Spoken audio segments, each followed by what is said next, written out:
the Bell. Bloomberg's comprehensive cross-platform coverage of the U.S. market close starts right now.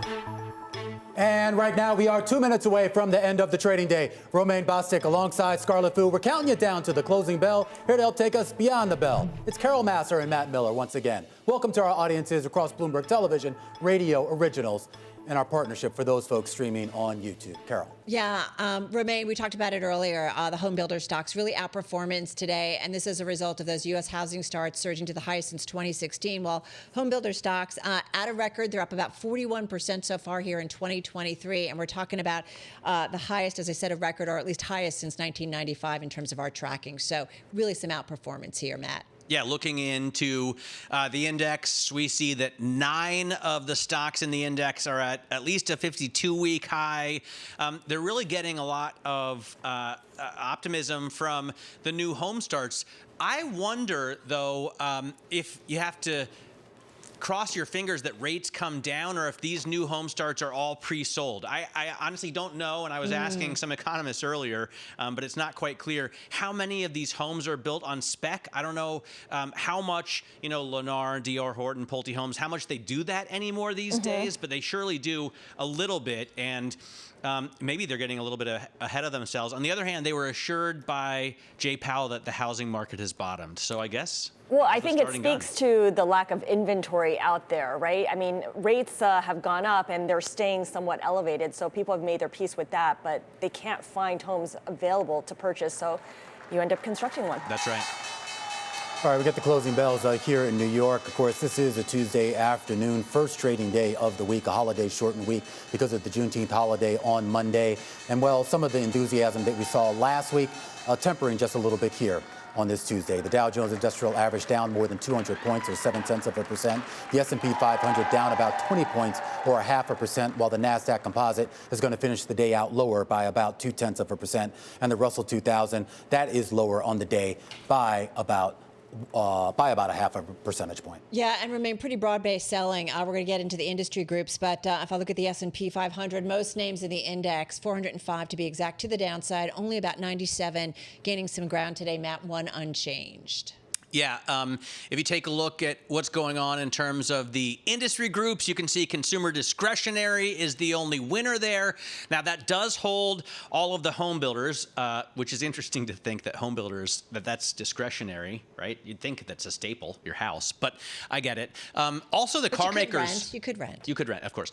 The car makers are in there as well. Tesla is the biggest gainer, up almost 6% as Rivian and others agree to use its charger network. We had GM and Ford already agreeing to that over the past couple of weeks. GM and Ford, though, are down. All right, so let's get to some of the individual gainers, if we may. Tesla, top in the S&P 500. In fact, the number one gainer in the NASDAQ 100, but also top among the S&P 500, finishing pretty much, Scarlet, at its highs, up about 5% here, pretty much becoming the de facto supercharger for the global auto industry. They signed up Rivian, so you got Ford, GM, now Rivian.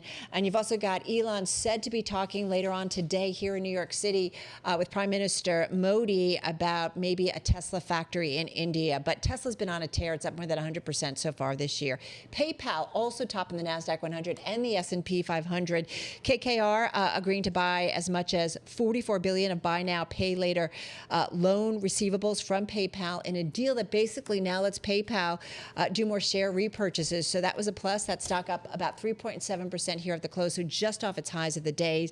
And I thought this was an interesting story. Lazard, a gain of about 1.8%, rallying, though, as much as 3.9% earlier in the session after Abu Dhabi Wealth Fund holding preliminary talks to buy the boutique investment bank. I just thought it's interesting. We've been talking so much about Mideastern, Saudi money in particular, and I just thought that was a possibility. I think that's amazing. Yeah, Eric Chatzker wrote a story about how the Middle Eastern sovereign wealth funds are like the marginal lender of capital. Yeah. And if they go ahead and buy Lazard, I think that would be an historic The new move. global Wall Street is what they're calling it, right? Okay, let's take a look at the decliners. The Dow was the worst performer on the day among the major indexes, and Boeing contributed 1/5 of the Dow's decline.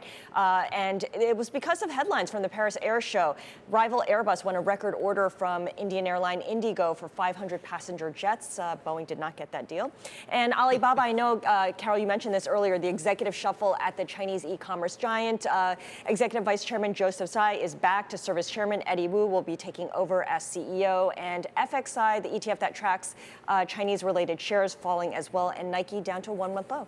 All right, we're getting earnings right now out of FedEx, now crossing the wire. Revenue coming in a little bit light, $21.9 billion in the most recent quarter here. The street was looking on average for $22.65 billion here. Taking a look at operating income for the fiscal quarter here, we're looking at roughly about $1.5 billion in income. So a little bit of a miss there, and the net income coming in on a I'm not sure if this is GAAP or not, but net income coming in at about $1.5 billion, also looking a little bit light. Here's your forecast here for the full fiscal 2024 adjusted EPS. They're giving a range of $16.50 to $18.50. The street on average was looking for $18.31 here. So a wide range and a pretty big gap between the top end of that range, the bottom end of that range and what the street was looking for on average. You could drive a FedEx truck through that range. That's pretty significant. Keep in mind that FedEx shares have been on a tear, you guys, this year, up more than 30%, way outpacing UPS, which is only up about 2.5% this year.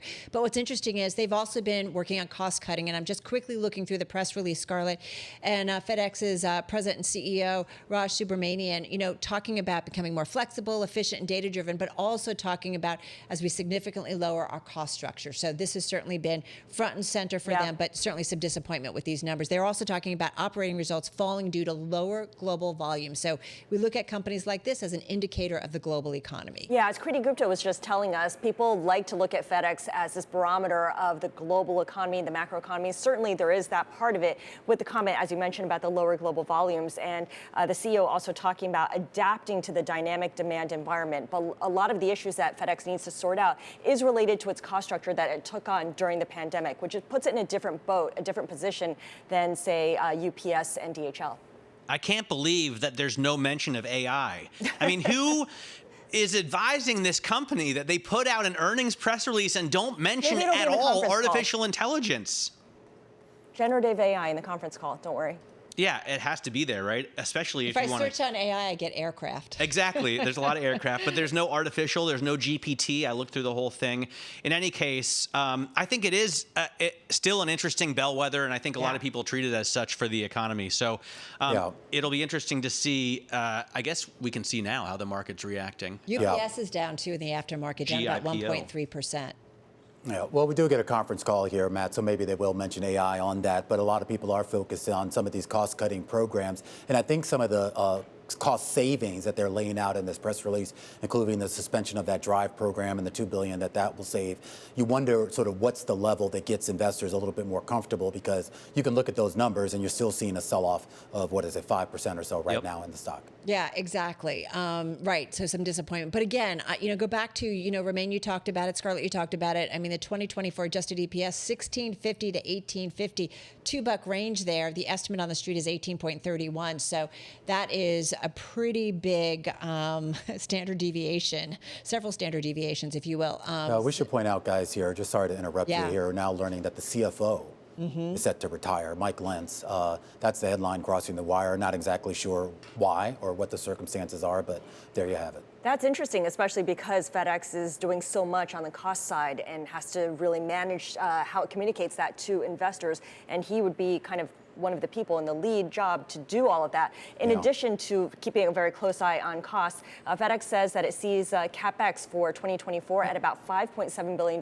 That is less than what analysts were looking for, which was about $5.98 billion. Just to go back to this too. I just think this is interesting because he's been there for quite some time. Not necessarily as CFO, but he's been with the company for quite some time, and he got elevated to CFO, I think, right before Raj Subramanian took over here. So you wonder if maybe this is just part of him sort of putting his stamp on this, or whether maybe Mike just wanted to move on. Yeah, 2005, right? He's been at FedEx. You're right, and taking over as CFO-elect in 2020. It looks like that wasn't that long ago. After the pandemic kicked off, right? We talk about this. The CFO job has become so crucial in terms of running a company, figuring out strategy. So he was there during the pandemic, a very difficult time to say the least, and maybe he's just kind of like, I'm out. I'm done. But he's a young guy to speculating. retire. He's 59 right now. I mean, I say this with so many people still working when they're in their 70s. I say this with a little tinge of jealousy.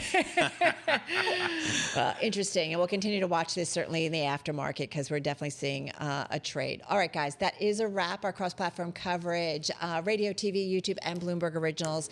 The team, we all will see you again, same time, same place at 3 p.m. tomorrow.